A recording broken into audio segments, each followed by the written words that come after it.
Doesn't that sound just bring back memories? It's hard to believe that to the day, Destiny came out 10 years ago. That's right, on September 9th, 2014, Destiny was released on PlayStation 3, PlayStation 4, Xbox 360, and Xbox One consoles.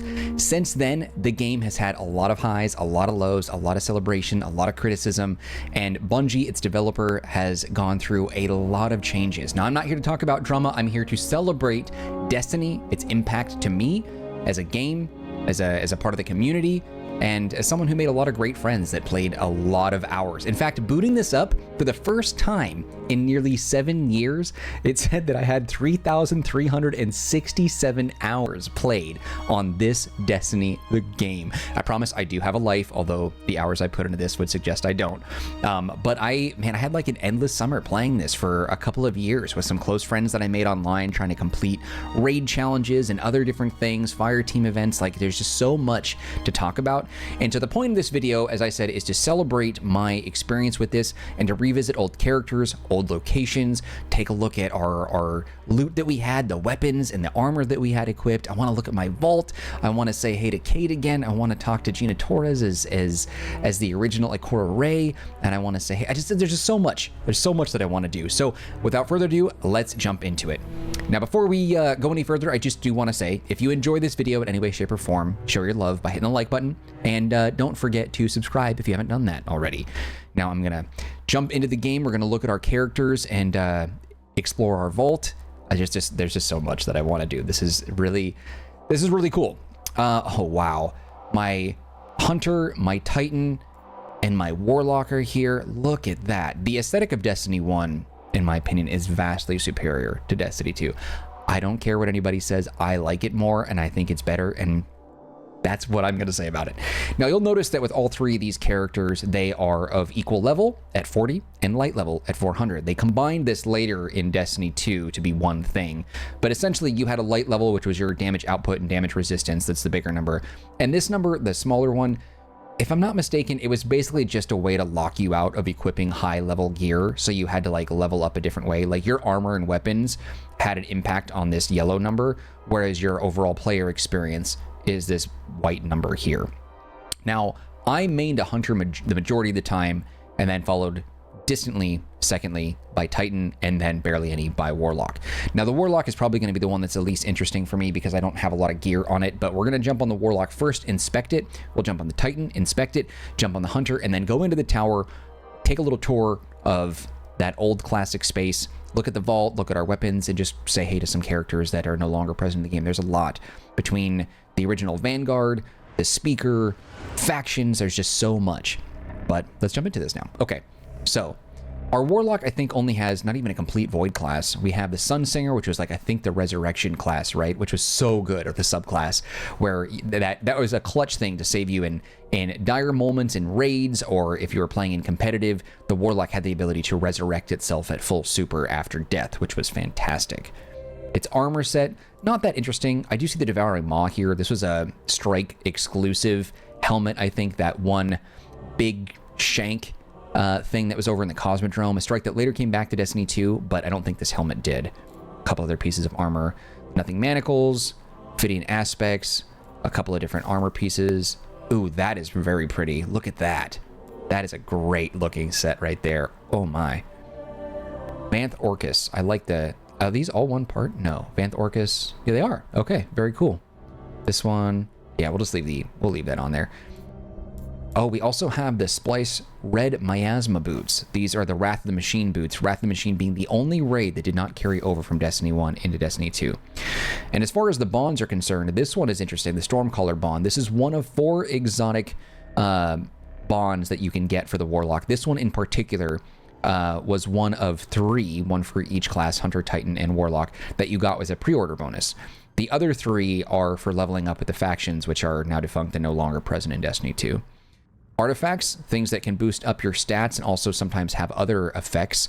There's a whole bunch that came with the Rise of Iron expansion, including one that removed your sprint penalty. I don't think there's one in Destiny 2, but if you played Destiny 1, you'll recall that when you would run for periods of time, your character would tire out, and then you'd have to walk into a walk.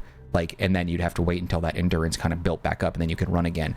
But they later added an artifact that removed that, so you could just sprint indefinitely. that was never included in Destiny 2. You can just run forever. Now, this is interesting. We've got the Outbreak Prime and Red Death, two of my favorite weapons. Outbreak Perfected, I believe, is what it's called now in Destiny 2. Red Death came back in the final shape as Red Death Reforged as a solar weapon, which is cool, and it was added to the secondary slot, or the special slot, as I will still and always call it. Now, in Destiny 1 days, the weapon setup was very, very different than what we got in Destiny 2. Destiny 2 went through a few evolutionary stages before it settled on what it has now, but Destiny 1 to me still has the best setup for weapons, and this is how they did it. Primary, special, and heavy. Your primary was not organized by element, it was organized by type. You had your scouts here, you had your hand cannons here, your autos here, and your pulses here. I think those were the only 4, if I'm not mistaken, that were in this particular category. And that's always been the case for Destiny, with a few exotic exceptions, like No Land Beyond, I believe, was the primary sniper, and then Universal Remote. Those two were the only kinetic, non-elemental, special, weapons that came into the primary slot here. So in Destiny 1's initial year, its first year, Vanilla Destiny 1, what they did is they had 3, and they still, in the first game, only have 3 elements. You have your Arc, you had your Solar, and you had your Void. And they had all 3 of those elements scattered across all 3 weapon slot options. When Destiny 2 came around, they killed all of Destiny 1's vanilla stuff, and all the weapons that had elements on them for the primary slot in those 4 categories of hand cannon, pulse, auto, and scout, they reissued them, or those classes got reworked and were only kinetic. They basically were trying to remove elements from the primary slot because they were too OP. So weapons like raid weapons in particular, like Fatebringer, the hand cannon that you would get from Vault of Glass was an arc hand cannon, and it was god tier. Everybody loved it. Destiny 1's year 2 came around, killed that weapon. It was no longer viable in PvE in particular, and it didn't come back until till year 3 as a kinetic weapon. But like Chaos Dogma here, it had an exotic counterpart that would drop as an adept, which had the elemental affinity, and that's what this is. So Chaos Dogma is a legendary weapon that you would find in the Wrath of the Machine raid, but the adept version is this, an exotic version that had an arc affinity. So the legendary one had kinetic damage on it. And so that's what they did, is they brought all the weapons back. And you'll recall that the things that make exotic weapons is not the element, because these are obviously kinetic weapons. It's their unique perks. The exotic weapons for raid weapons in particular that came back, these ones are not special in terms of being exotic. They are just, they have an element on them, and therefore you can have an element across all 3 categories. The special slot down here, this one was where your shotguns were. This one is where your sniper rifles were. Fusion rifles, I believe, were also in here. And then your heavy weapons were your rocket launchers, your swords, and your machine guns, which is what we have here. So that's how they worked around that. I'll have better examples, I think, across the Hunter, because I was looking at the Destiny item manager, which still works for Destiny 1, and I can see my elemental weapons there, and I can explain a little bit better. But yeah, Destiny 2's shape on how they did things, or decisions, like their philosophy for weapons, I just never really liked that. It was not an exciting thing for me. The dual primary system was ugly. They've made it better, but it's still, it's still not what it could be. We'll take a look at the Titan next. We'll just look at the inventory of weapons and armor that she has, and then we'll make our way over to the Hunter, and then we'll actually dive into the game a little bit. Now, curiously, I'm very surprised that Destiny 1 is still online. The servers for this, it has to be costing them money. I can't imagine they're making any money off of Destiny 1 now. I just can't fathom how that would even make sense. I should have swapped characters. I accidentally locked out. There we go. It's weird. I imagine that Destiny 1 will probably be killed off here soon. Probably not too long after the 10th anniversary, I would bet, but we'll find out. Sweet. Look at that. My Titan, I should have all classes here. Sunbreaker, Striker, and Defender. This one didn't come back to Destiny 2, the Iron Camelot Helm. This one did, the Iron Companion, but this one's got the blade on the head, which is really freaking cool. Stellar Impact Helm. This one's a really cool one. I like that unicorn look to it. Snow Glare. This one's like a variation of that helmet a little bit without the horn on it. Now, these were cool because they had in the Age of Triumph, you had the ability to get the raid armor sets for all the raids, and they would let you get ornaments on them. So this one changed the helmet's design entirely with the horns on there. Yeah, I didn't get enough Age of Iron, or Age of Triumph ornaments for that. I did get this one though. And this one, all it did was it turns, you can't see it here, but it gives you a blue light and then it makes the helmet silver. But because I have a shader on here, you can't see it. But I kind of like the basic red. I think that looks really cool. I'm gonna throw this back on there because that's dope.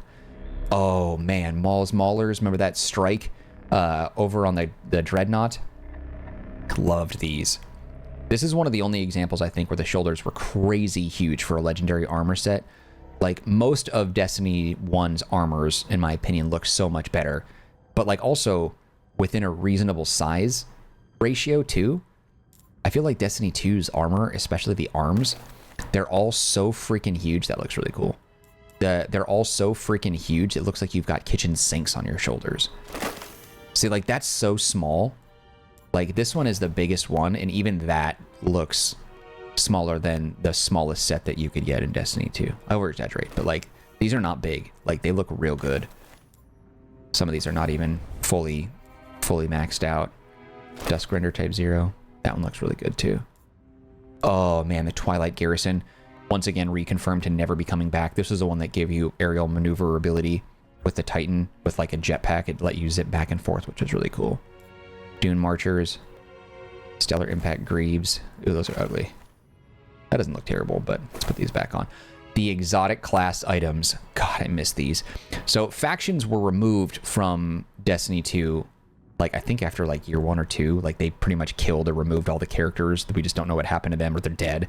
But you can earn exotic faction class items for each character. I got all 3 for the Hunter and all 3 for the Titan. I didn't do it for the Warlock because it takes a lot. You basically have to do activities and donate materials to the factions in order to level up high enough to get these exotics.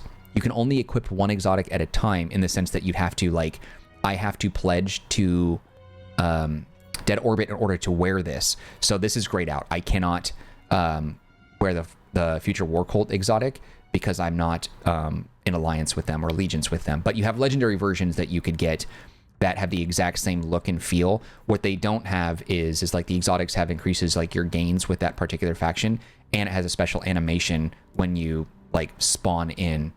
But you could get these. Oh, that's beautiful. Look at that. Class items didn't have shaders on them either, so you notice it retains the red and the white. That is so cool. That's beautiful. Love that. Mark of the Risen. One of my favorites because it didn't have a flap on it. It just looks so good. You can't tell me the aesthetics of Destiny 1 like aren't better than Destiny 2. I would never believe you. Yeah, that's gorgeous.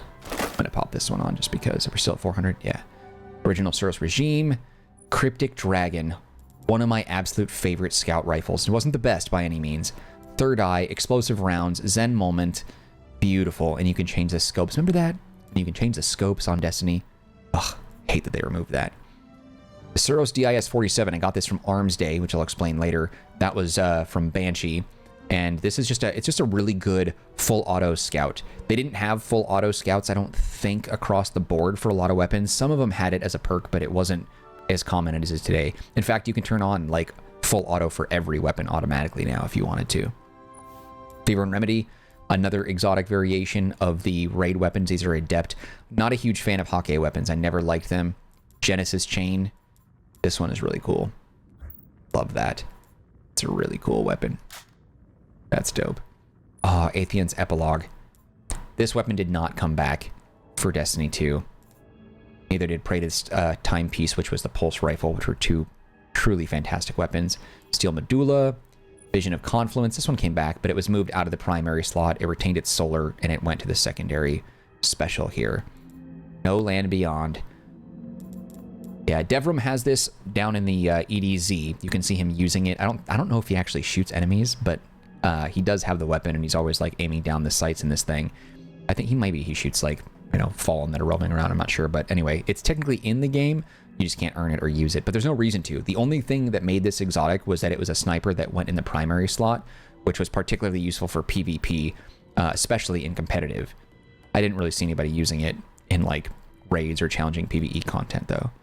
The original 1,000-yard stare. What made this special is because you could get short gaze on it. If you remember, the scope short gaze was a must. Anytime a sniper was being sold or you could earn it that had short gaze, you went after that particular role because it made it extremely useful in PvP situations because the short gaze had a very short, as you can tell in the title, had a very short distance between its magnification, so that way you could like pick people off from mid-range, which was really useful.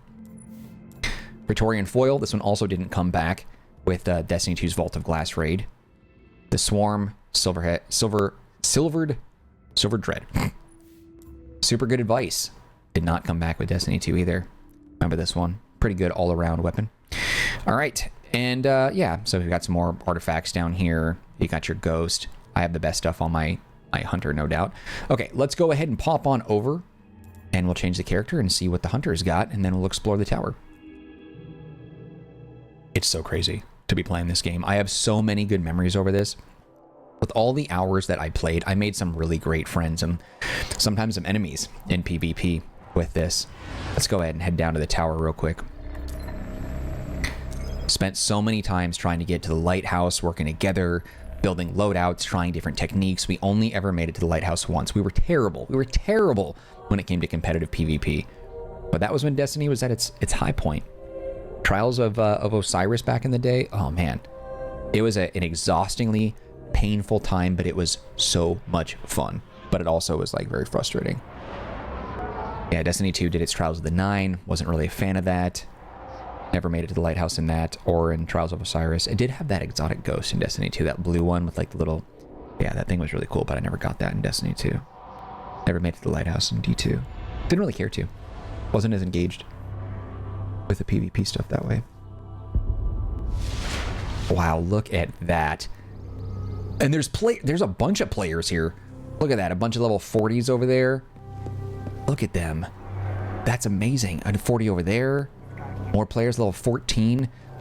Another 40. I imagine any player here that is like under level 40 is probably an OG player that is just trying to do what I'm doing, is just trying to experience the game once again. Oh my god. What does it say? Oh. Atrium Prop Virginia. That's definitely not Prop Virginia. Never mind. I don't know what it says or what that's supposed to mean, but it's really cool. All right, we'll explore, but let's go ahead and take a look at our inventory. You'll notice that I have my favorite weapon on my back, the freaking Icebreaker, dude. Oh, love it so much.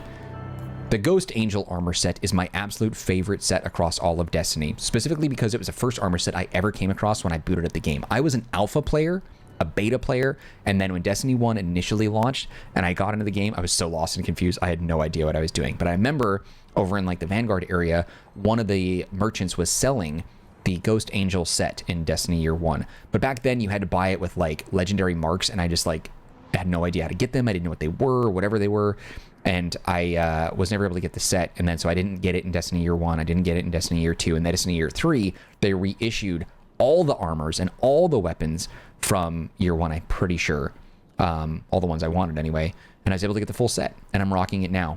This is my favorite cloak. I always thought the texture was a little thin. It looks like paper thin.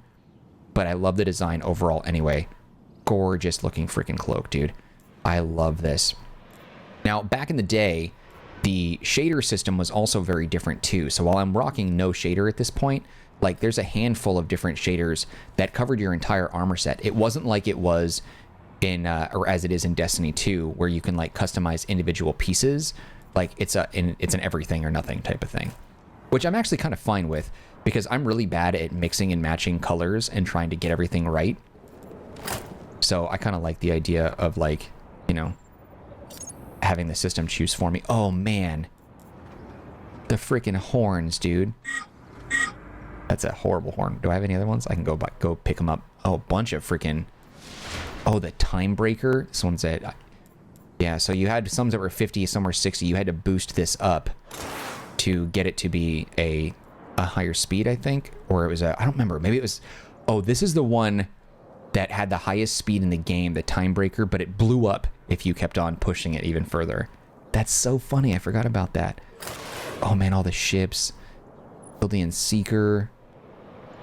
Yeah, see, they zoomed in way too far on some of these designs. This is the same ship, but without the glow effect, I think. Oh no, it still has a little bit of an animation on it. Outstanding. Wow. All my emblems. I love this emblem a lot. This one in particular I had like as a wallpaper background.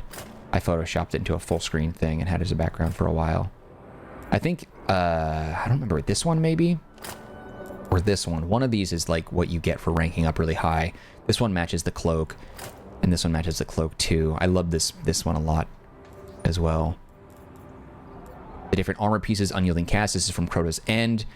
It has the glows on it. Now, this is the only armor set, the only raid armor set that has the glows. So in Destiny 1, you could get these armor sets without the glows. And then later they reissued like ornaments that added glows and animations and stuff on the armors. In Destiny 2, when Crota's End got reworked and got brought back, they decided to just make the base armor these ornaments. No other ones. King's Fall didn't get it. Vault of Glass didn't get it. And Wrath of the Machine didn't come back. But like if you go to the Prime Zealot helmet, for example, so like this thing has that standard orange glow, but you could change the helmet's design completely to look more Star Wars-y, kind of. This kind of reminds me of Princess Leia's Return of the Jedi bounty armor a little bit. And then this one adds a blue glow to it. Now, unlike the other helmet, like the standard look, it looks like it's keeping its standard aesthetic, but it doesn't. It actually makes the helmet silver. It's just a bug that they never bothered to fix, which is fine. And I will say, as I've said before already, I'll repeat it again, the aesthetic of Destiny 1 is so much better. Look at this like brass and how worn it looks. Destiny 2 was just too clean and polished. Everything looked so sharp and nice. I remember getting Fatebringer in Destiny 2 and I was like, it looks gold. It doesn't even look right. And then you have to get like a special flawless shader, which I got to make it look like the Year 1 or the Destiny 1 variant of Fatebreaker with that, like this color. And it didn't even look like it. Like it was too clean. The weapons and the armor need to look like they've been battle heavy, you know, battle worn, battle heavy. Dustwalker. Loved this one. This is another armor set that I really love so much. It's very basic. There's a few armor sets that I think that maybe have sort of a similar aesthetic, but nothing quite like Dustwalker. This one is just very special.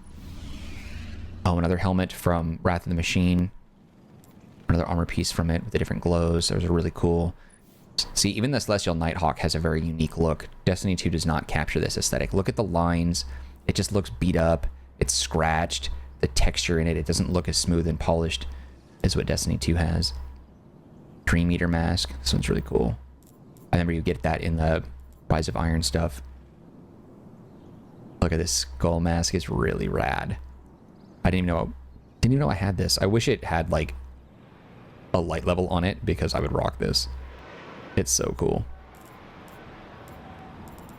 The Don't Touch Me's. These were great in Crota's End if you were running through that area with the lanterns and the thrall. Basically, the exotic power in this is if you get hit by a melee attack, it turns you invisible. So if you're getting overwhelmed by thrall and one slaps you, this will make you invisible so you can get away. Very, very useful getting through that. Because what a lot of people would do is they would put the best player out there. Typically, it was a hunter wearing these, and they would run through it solo and pull people through. Lose.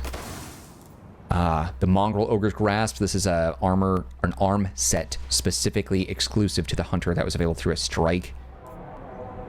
Some other armor sets that look very, very similar. The Bones of Ao adds an extra jump. Turns double into a triple. You can triple jump in Destiny 2, so there's no reason to bring these back. Plus, the mobility is much higher in those games or in that game. And then you also have the strand element, which you have like that Spider-Man swing thing that you can do, the grapple. So that'll take you to newer heights. Here's all the different... I've got Future War Cult unlocked. That's who I'm pledging to. Oh, man, this one looks so good, though. I love the worn out look to it. This one is gorgeous, though, too. It just looks so good. I love the colors, obviously, but the style. I love the gold at the bottom. I love just how simple it is. Everything about it is beautiful. Ghost Angel is still my favorite. Oh, I do have this one. The AOS Cryptid Cloak. This was a huge favorite back in the D1 era. Anyone who rocked a hunter and was talking about fashion could not talk about the topic without bringing out the AOS Cryptid. Like, you had to talk about this. The makeshift scarf. This is the one that doesn't have any hood or cloak on it. Yeah, it's amazing. Here's all the other artifacts. This is the one that removes the sprint down penalty. I think I talked about this. In Destiny 1, you can only sprint for a short amount of time before it like makes you walk and penalizes you. This removes that, so you can just run indefinitely. When your super is full, kills cause nearby allies' supers to recharge faster. A bunch of different functionalities here with these. This is the only one really worth having, though. Okay. We got the classes here. Gunslinger, Blade Dancer. This doesn't even exist anymore. Night Stalker. Let's talk about weapons. Imago Loop. This is the strike counterpart to Fatebringer. I don't think you could shade weapons back then. You couldn't, could you? You can't shade weapons in Destiny 1. But yeah, this is exactly what Fatebringer looks like, but a different color. Fatebringer was more of a brown, like, bronzed look to it, worn and beat up. But this one was from... There's a couple of different... I think maybe 2 strikes, 1 or 2 strikes that I really want to do. Again, they were fun. Vex strikes that this gun would drop from. The original Thorn... Well, not the original. This is a Year 3 Thorn. So this is the Fatebringer. This is what it looked like as an exotic. And the only thing exotic about it is it has good perks. Outlaw, Firefly, explosive rounds, and then Arc on it. Otherwise, the standard legendary version would drop as a kinetic. Vex Mythoclast, I also think this looks so much better than Destiny 2, just because it's got like that plasteel kind of look to it. It's too polished and sheened. Add the range, baby. I feel like that's better. Extended mag. Nah, man, you need range on that thing. What's the element or the ornament? Ew, that's ugly. Oh, the Grasp of Moloch. This dropped from a few of the Hive strikes. Everybody grinded like crazy. We would grind for days for this just to get one that had counterbalance on it. This isn't the best roll, but I remember when I got counterbalance on it, I was like, okay, I'm never grinding for this again because it took so long to get counterbalance.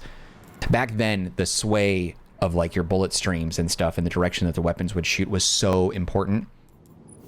Zalo Supercell, one of a handful of weapons that part of its, I mean, has a bunch of exotic like traits to it, but one of which is that it is an element. It was, what were there were 3. There was 3 that had this. Vex Mythoclast was a primary fusion that had solar. Zalo Supercell was an arc, and then I believe it was Necrochasm, I think, was also an arc. Those were the 3 standards like that stuck around as weapons that had elements on it. But yeah, it looks like Vex Mythoclast wasn't around for Year 2. I did force myself to keep using it in Year 2, the first year version, just because I loved it so much. Made things very difficult though. It worked really great in PvP where you weren't typically you weren't penalized for your levels. You were all on the even playing field, except I think competitive might not have been the same. I think level did matter. Suli's Bane as well. Void version. Smite of Moraine, Adept Solar version. Oversoul Edict, Arc version, exotic version of that. Praetus Timepiece, the best archetype style and design of a pulse rifle. They didn't really bring this back in Destiny 2 that much. I think only 1 or 2 weapons had to look like this. Redrick's Claymore, Redrick's Broadsword. I can't remember if, I don't remember if both those guns were around, but anyway, those pulse rifles I think had this design. And then that was it. Yeah. So crazy looking at this. Icebreaker, they'll never bring this back just because it regenerates ammo. But honestly, you could very easily bring this back. Just give it scout rifle like attributes. That's all you got to do. Like, you have unlimited ammo on your primary weapons now, and not maybe shotguns and snipers, but like if you just treat this as it's a sniper, but treat it like a scout a little bit, bring it back. That's all. Destiny 1 did not do unlimited ammo for your primary weapons, but they did for Destiny 2, so you could make this happen. Black Spindle, this is a special one. So in year 1 of Destiny 2, or year 1 of Destiny 1, you had Black Hammer, which was a legendary version of this that I'm pretty sure had all the exact same perks. Then in year 2, they re-released it as an exotic version, and then in Destiny 2, they brought it back as Whisper of the Worm. Black Spindle, as you can see here, there's special history about this game, or this weapon, but it remains in the special weapon slot, whereas Whisper of the Worm was introduced in D2 and they threw it down here in the heavy weapons because stupid reason. This one was funny because when this gun was released, I think the light cap was 300 or less, but when someone found the secret area where you found a boss that like rewarded you with this, it dropped, I want to say, at 310. And back then, the community manager, Deej, I think he's like, hey, if you still have Black Spindle at 310, we're going to nerf it and the power is going to go down. So if you want to keep 310 and be like way above light level, you need to infuse it into another weapon. So people immediately went for this weapon, infused it to another weapon, and then went and got it again after they nerfed the drop and got it at the proper light level. I might be missing a detail or two about that, but I remember that being a huge fiasco. Trespasser, love this gun. They brought this one back in D2. LDR 5001, it's got short gaze on it. Love this so much. Short gaze is always a must-have on your sniper rifles for PvP, but you can always toggle over to get a little more range on these if you want. Yeah, this was an ugly one. Yeah, no one liked that. This is the best scope the game or the guns ever had. I wish you could customize scopes in D2, but nope. Piteous Revenge, Matador, Wormwood, Zombie Apocalypse. This gun's not great, but I've always liked it just because of what it was called. The scope on it is super lame. Raise Lighter. This gun made an appearance as a cameo in Destiny 2 in the Red War campaign, which is no longer available. Shaxx was wearing it when he was trying to help people escape the tower during the attack from the Cabal. Super great. It's basically like a giant like Street Fighter uppercut against your enemies, which is like really, really great when you're fighting bosses. If multiple people had this and they were using Raise Lighter all at one time, this frame rates would drop from 30 to like 2 frames per second. It was amazing. Dark Drinker, another awesome weapon. It's basically the Falling Guillotine, which is available in D2 now as a legendary, but this one had a really great like back-bending like 360 spin, and certain bosses, if you could get between their legs, you would hit them multiple times and really stack damage, and very, very useful. It was a must-have in the Wrath of Machine raid. Has inventions, original Gallarhorn. This actually dropped for me in year 1 during a Vault of Glass run, the hidden chest there. It dropped for me, and people were so mad at me because this gun was so important and so unique and special. A lot of history with that. The very first gun Xur ever sold was Gallarhorn, and nobody knew that it was this valuable and important, and he didn't sell it again for a very, very, very, very long time. And then it dropped for me, and I got very lucky because it was really hard to obtain. Exotics actually felt exotic in D1. So did legendaries. Like the whites, blues, greens, like they all still drop for you. I don't know about whites, but greens and blues do. And it's like, I don't know, Destiny 2 just showers you with useless purples and you get like all the exotics so fast. Like it doesn't feel special getting any of these weapons. Truth, Corrective Measure, Thunderlord, Boltcaster. This one goes in with line with the other two that we just talked about. The difference between this one and the others is that when you swing the sword, it would shoot out like little blades of electricity, which was really dope. I don't really understand the cutouts in the blade though. Imagine swinging this against an enemy and its guts all get stuck in there. You gotta like pull them apart. Ugh. Oh, Abaddon. This is the solar counterpart to Thunderlord. They even have a void one that I also have somewhere, maybe in my vault or somewhere, called Nova Mortis. It's exactly like Thunderlord in every single way, I think, except that it has, except that it's got solar damage on it, and Nova Mortis has void damage on it. Yeah, like there's a bunch of, it's pretty much exactly the same. Super duper cool. Okay, cool. We've taken a look at all that stuff. Let's go look around the tower and see what's up. We'll go say hey to the Vanguard. We'll go talk to the speaker. We'll talk to the factions. Everybody that I want to talk to is either dead or the actor is no longer in the game. That's amazing. Also, too, September 9th, it's on a Monday. We haven't done reset yet, so Xur is still here, so we can go and check out his wares. Oh, he's still sweeping. Xur could appear in a handful of different places. Level 10, good to see you. I think Xur could pop up on this spot. He's not there, though. There's a Rock Jalal, the Dead Orbit representative. Ah, Ronnie. How may I help you? Selling weapons. Very cool. Turn whenever you'd like, Guardian.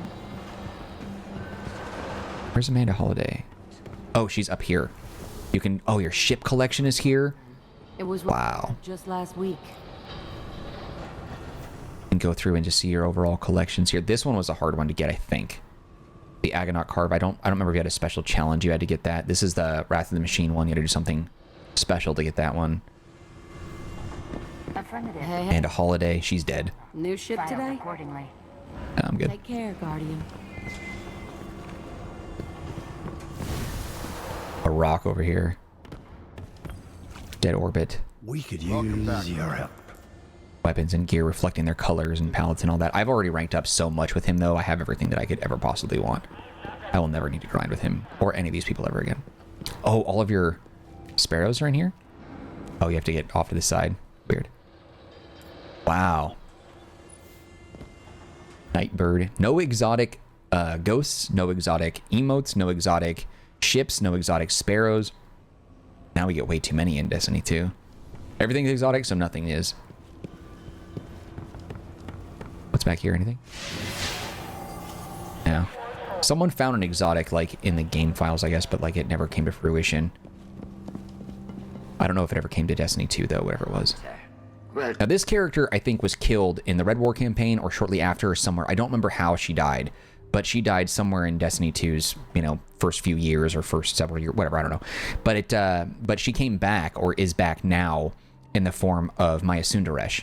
I guess they're the same person. They're not the same person. I don't really know all the details, but they are connected in some manner, shape, or form. I don't really know. Now, you might have heard this moments ago. So down here, you can get all of your emotes off the side here, your emote collection. But there's also somewhere around here. Is it you? Yeah. There's a handful of songs and stuff that you can get playing on here. I think there's even a song from Paul McCartney that plays here at random. Like an actual full singing song. I think it was Paul McCartney, but I don't remember. Wow. It's so crazy being down here. I can't believe we're also 30-some minutes into this video. I'm not going to edit this at all, but it's pretty nuts. So much to look at. Okay, now let's go look at the vault, and then we'll go say hey to the Vanguard, then we'll go say hey to the Speaker. Again, everybody's either dead, in real life, in the game, or they've left the game. Every single person. Amanda Holiday, dead. A Rock, no idea. He just left the planet, so he's not in the game anymore. Lakshmi, dead. Came back as Maya Sundaresh, villain. She's gonna die. Wow. Kvostov, level 5. Last Extremity, Steel Oracle. Doctrine of Passing. This was a nasty weapon. Auto rifle. Huge magazine. Crazy rate of fire. Deadly in the Crucible. Set and Rapier. Stolen Will. Is this the Taken shotgun? Event Horizon. Oh, man. Swarm. Swordbreaker. Husk of the Pit. Zero Day Dilemma. Hexcaster. Keystone. Blind Perdition. Winged Word. Song of Ryut. Yet. Hunger Crota. Got the Rocket. Yeah. Party Favor. Nerwin's Mercy. This one was also a really popular one in the Crucible. People really liked that. No Time to Explain, Chaotic Neutral. No Time to Explain is very unique in that there's a history about this gun a little bit further than a lot of people don't know. So during Destiny 1's lifespan, it was before, I think, don't quote me on this, but I think it was before No Time to Explain was released. I'm pretty sure, I'm like 90% sure. There was a military man who either he wrote to Bungie or his wife did, basically just saying that he just got back from active military service and he was dealing with some stuff, and Destiny really helped him get through it, all the time that he put into it, and it just took his mind off of the stuff that happened while he was dealing with war, right? And Bungie returned a favor to his letter by creating a weapon called Fate of All Fools, which is basically No Time to Explain. I don't remember if it has all the same perks. It might, but they made only one, and it was an exotic, and he's the only one. They gifted it to this military man. He's the only one in the world that was gifted this gun. No one else got it. I don't know if he still plays Destiny. I don't know his name. You could look it up if you look hard enough or search hard enough. But yeah, he got Fate of All Fools. It looks exactly like this. I think it has all the same perks. But yeah, he was gifted a special exotic that only one was ever given out. Hopscotch Pilgrim. I don't think that came to D2. Spare Change. This one was a good one if you got a good perk on it. Genesis Chain. Stranger's Rifle.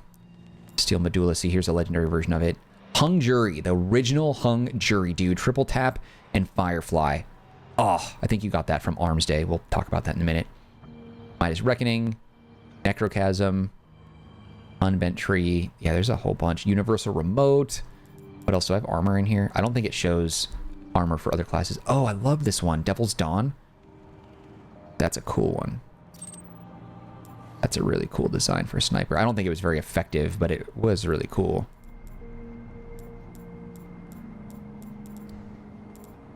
Wow. Anything else really interesting in here? Few weapons stand out to me. My exotic collection. What was my role in the palindrome here? Rangefinder and Outlaw. It's not bad. Monte Carlo. Atheon's Epilogue. Yeah, it looks so much better as a standard issue weapon. Not the exotic one. It's so ugly, dude. Vision of Confluence. Hey, my eye is Luna. I don't think I had a good one on this one. A good roll. Yeah, I never leveled it up. Never a fan of it. Okay, let's move on. Rahul, what you got, baby? I see. These were so expensive and they always drop trash. Never worth it. Come back before I get bored. Okay, so Banshee over here had a thing called Armsday. Basically what you do is you'd come to him and he has a set of test weapons and you can try them out and it gives you a feel for that weapon archetype and gives you progress and whatever. But you can also buy foundry orders. So for example, if I wanted this Hawkeye weapon, I could buy this and sit on it and wait until Wednesday. And every Wednesday, he would deliver, I think, 3 versions of whatever weapon you have of the Armsday order, and it would have 3 random perks, or 3 random weapons with different perks on it, and you could pick the one that you wanted. And if you didn't like it, you would just hold on to the package and wait until next Wednesday, and it would just keep going and going until you got the perk that you wanted. I'm not a Hawkeye guy. I love Suros, but I can't stand Hawkeye, so I never bought any of these or wanted to use them because I just don't like the weapons at all. I don't like how they look. I don't like how they feel. Just, nah, doesn't work for me. But it was a really great feature that they never brought back into Destiny 2. Different telemetry things, so upgrade special weapons. Yeah. Oh, so this would also be something too. So you had materials to upgrade your weapons, but you would buy this material as well and consume it to increase the potency of your upgrade materials. I know, kind of an oxymoron. Special ammo synthesis. These things were always valuable. Basically, if you ran out of heavy or special, you have these on you. You consume one, and it gives you full heavy, full special. Absolutely spectacular. The tree. I remember when I was just kind of sitting waiting for my friends, very emo, like I would just kind of like jump up in this tree, climb to the top, and then just like sit on it. It's hard to get up there if you suck like me. There we go.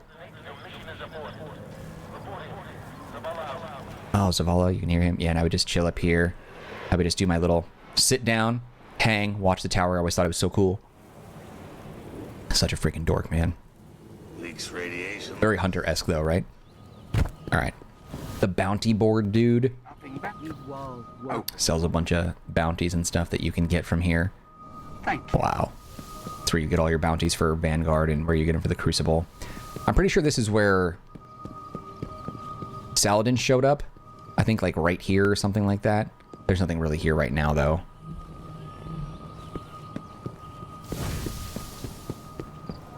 Maybe it was over there. I don't know. I forget. There was some vendor that shows up here at some point. All right, let's go say hey to the Vanguard. Fallen skiff, Ontario. The king is gone. Eris. What's up, girl? I'm not afraid of the dark. Okay. Rix yet lives. Shax. Anything you need, Guardian? Wow. Legendary versions of the exotic swords we talked about. Best Walk this way. I think Zur also showed up here at one point. Arsight. Yes. He's got stuff. Palindrome. What's he got on this one? Outlaw and explosive rounds. And third eye. Damn, it's a better roll than I have in my freaking vault. I don't have... Oh, that's so expensive. It's fine. Whatever. I'm never going to use that weapon.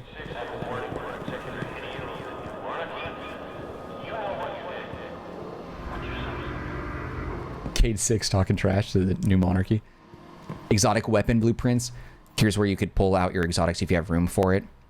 First curse is basically a variation of the last word. I don't remember if this was Hunter exclusive. It might have been. Boolean Gemini.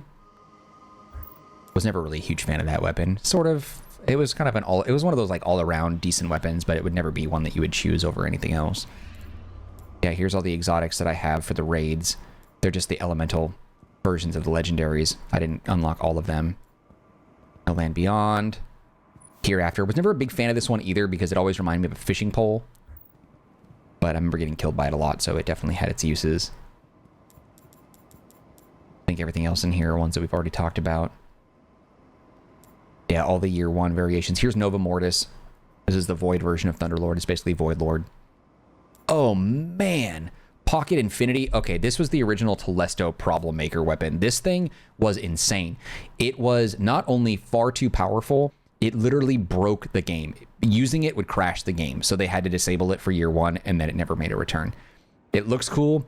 Never brought it back. It was a full auto fusion rifle that was just a monster. It demolished everything in its path. It was so powerful that the game would literally crash on use. Absolutely insane. I think everything else we've looked at. Oh, Dreg's Promise. This is the sidearm from the Fallen. You see the Fallen use this weapon still in Destiny 2, I think, but they never brought it back in D2. I don't know why. Invective.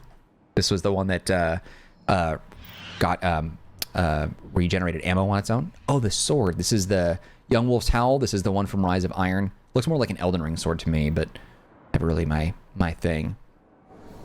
And then this must be, yeah, this is the exotic armor kiosk.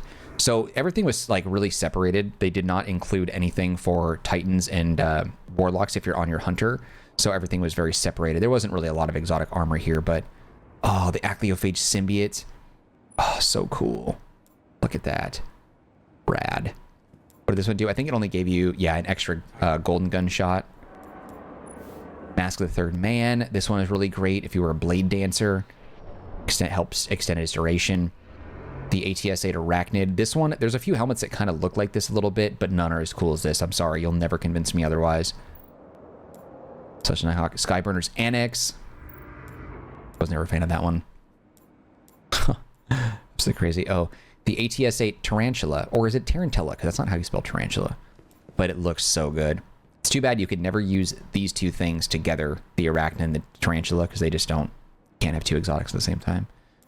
This is the exotic class item specifically for the Hunter.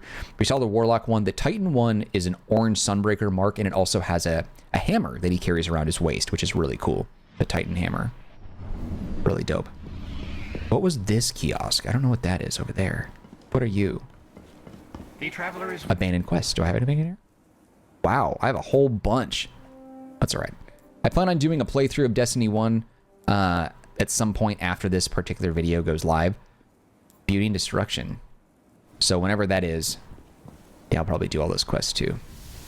Zavala, my man. Guardian. Always and Lance Reddick, R.I.P. Died over the past couple years, I think 2 years ago, due to health complications. Was it 2022? He never made it into the final shape. He didn't record his lines for it. never faltered, Guardian. Super sad. You ready to go? I forget the guy's name, but I love the actor who they got as an alternative. It was the actor who played the Arbiter in the Halo games. It has yet to break. Ikora Rey, The Cabal did she? played by Gina Torres in the original game and a little bit of Destiny 2. Gina Torres later stepped down away from the role, and they got a different actress who's like identical. You can barely tell that she was replaced. But whoever the new actress is fantastic. But Gina Torres is no longer in the game either. With the If I ever light. present you the challenge, Hunter, don't take it. You could end up here.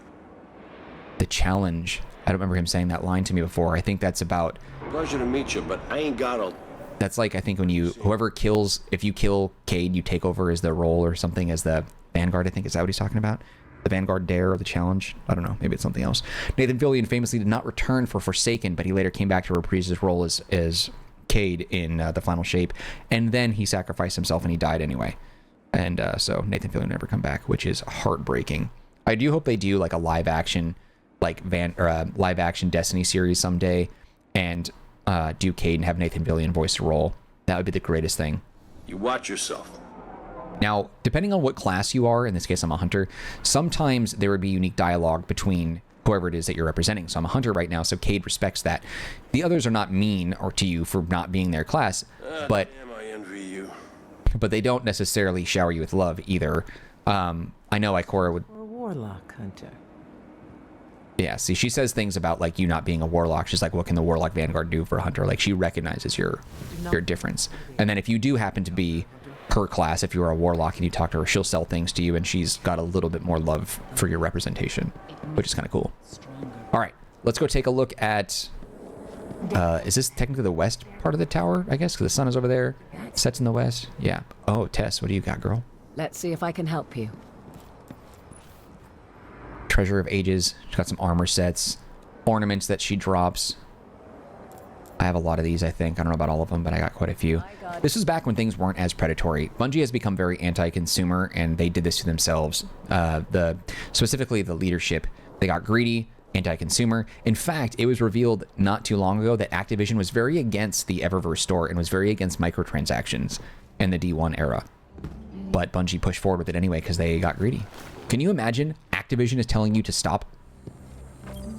Executor Hideo, no longer in the game. I don't remember if he left or if he died, but he's voiced by James Remar, who you may recognize in countless roles, but particularly that of Harry Morgan from Dexter. Holiday items, all the different masks. The SRL armor, I don't know if you can level it up. But yeah, they're basically crap, but it's still cool. Emblem collection. Now you can just pull these all from your menu. I don't know, it's nice to have everything all in one location in your menu from anywhere, but I kind of like the idea that you had to go to the tower. It just, I don't know, it didn't bug me as much as it seems to bug other people. All the different shaders. You did this before, Eva. You can do it again. Ava Levante, she's got a few wares here. Your chroma. Or very practical. Shaders, emblems. Tell your friends about Eva. Oh snap, Zur is over here. What you got, baby? Zur has a random arms piece. So engrams usually had like an icon on it to indicate what sort of armor type it was. No backup plans, Crest of Alpha Lupi, Impossible Machines, Hard Light, a few weapon ornaments, and then curios that can upgrade your sparrows, heavy ammo synths.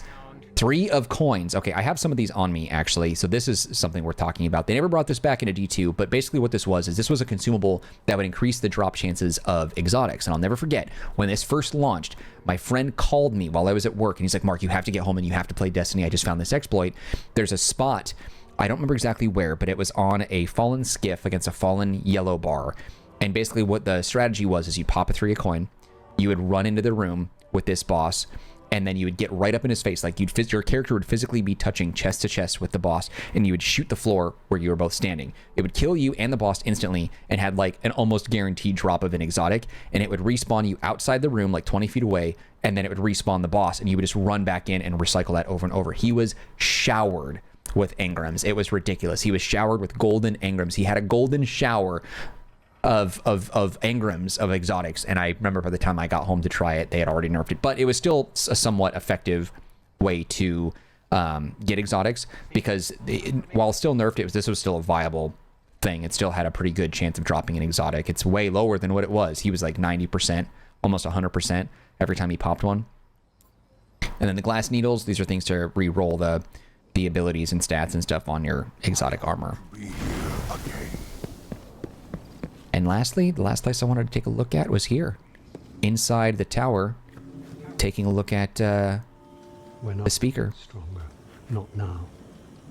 The speaker, voiced by Bill Nighy, not the science guy, British actor and National Treasure, Bill Nighy, Nighy. The original Traveler, weird gyroscope thing to which I have no idea what that does. The speaker's ability to communicate with the Traveler has been open for interpretation for some time now. It seems like on some instances, he's just interpreting a feeling he gets from the Traveler. Other times, he's just trying to like make things up to like do the most good. And other times, like lore suggests that he actually does communicate directly to it. So I've heard. I haven't actually done the research myself, but that's just what I've heard. You are a true weapon of light. He's got some really cool class items as well. Destiny, the community, especially on Reddit, has been like begging Bungie to bring back like these specific cloaks for the Hunter. The marks, probably not the bonds so much. I don't know if, yeah, you can't even look at them. In Destiny 2, they finally added the ability to preview other class armor. They just basically have like a silhouette mannequin type thing wearing the armor, and you can see what it looks like rather than on your player. Ghosts, other cloaks and stuff. That's amazing. There are many wow. ahead of you, Guardian. Oh, so good. Now, I don't think I touched base on this yet, but if I did, I'm just going to repeat it again because I don't remember saying it, but when it came to the trophies or the achievements in Destiny, this is one of only 2 games I've ever platinumed on. The other one was The Last of Us. And I remember platinuming, getting all the trophies in this one, and then they later released Rise of Iron, which included a handful of new achievements or trophies that you can earn. One of which was something along the lines of sing the song of the Iron Lords or sing something like that. And basically what it was is in the Rise of Iron, you would go into the Iron Temple, and there are 6 bells, 5 of which, if played in a particular order, will play the theme song for Rise of Iron, and it would unlock the last achievement. But you can't do it solo. You have to do it with the fire team. I guess there's like a time limit. You by yourself cannot run to each bell fast enough to play a succinct, legible song. It's like you need to have people standing in front of it, the bells, and hitting them in a timely manner, so that way the song sounds fluid and like an actual song being played. So I couldn't get that one. I'm 92 of 93. I'm receiving reports of fallen snipers in proximity to the patrol beacons. Stay alert, Guardian. Does he do that in Destiny 2? Does he say that? All right, let's go ahead. I just wanted to bring it and feel this. Oh. Damn, it feels so good using this gun again. It's just as good as I remember. Oh, 1727. It's amazing. Just like the sound effects and everything that we hear now. I don't know. Like, some people would try to tell you that Destiny 2 is better and that Destiny 1 is just a nostalgia. That's BS. Destiny 1 feels so good to me. And it feels just like I remember it feeling. Destiny 2 just felt like a hollow, shallow version itself. It's more polished. It's nicer. It's prettier. I don't like that. That's not for me. That's not what I'm about. I don't like that at all. This just feels good. He just dropped a thing.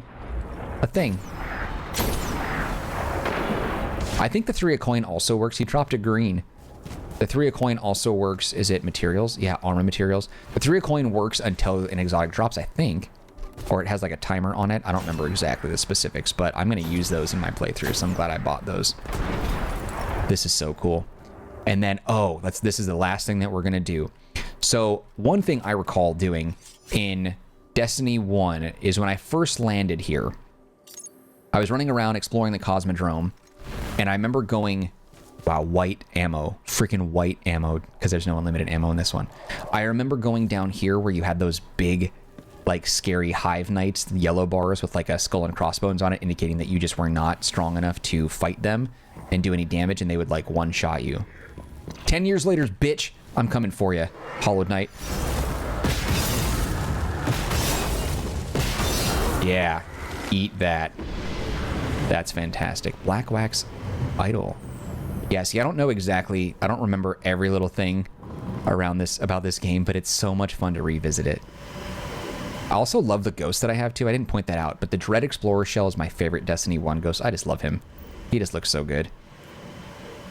There's a Taken shell, I think, that you could get from I want to say King's Fall, that people were grinding after because that was the last thing people needed to infuse up to like be max level and everything. But this, so much better. So much better. I love this Dread Explorer shell. I think there were invisible enemies in here at one point. Are they not here right now? I don't see him. Visible Fallen. Anyway. Alright, I'm going to have some fun playing this and just kind of relive the nostalgia. I'll be doing a Destiny playthrough on my channel at some point. If you care to check that out, please do. I would really love so much. Oh, hell yeah. I would love so much to see your comments and your feedback there, not only on this video, but on that playthrough as well, if you are interested. A yellow? What? You're dead. Oh, this is so much fun. So great. But in any case, thank you for taking the time to relive this as we celebrate the 10th anniversary of Destiny, the game. Such a magical experience in so many ways. I've really enjoyed this, not just this video, but revisiting this, talking about some stories and the things that I've experienced throughout my time with Destiny. But it's not over. Like I said, there will be more content relating to Destiny down the road, so be on the lookout for that. But as I wrap up this video, thanks again for your time. If you enjoyed it, you can show your love by hitting the like button. Do not forget to subscribe. Any feedback for me, leave it in the comment section. I'll get back to you as soon as possible. Also, don't forget to take a look at the description box. There are some links there that might be of interest to you, one of which is a link to the Marcanine community Discord server. If you want to be part of that group, you can come chat with me directly. Otherwise, just know that I appreciate you and your time, and I hope to see you around the Marcanine channel. A lot of stuff around here, and hopefully you stick around and check it out. But anyway, that's it for me, guys. Take care, be well. I'll see you later.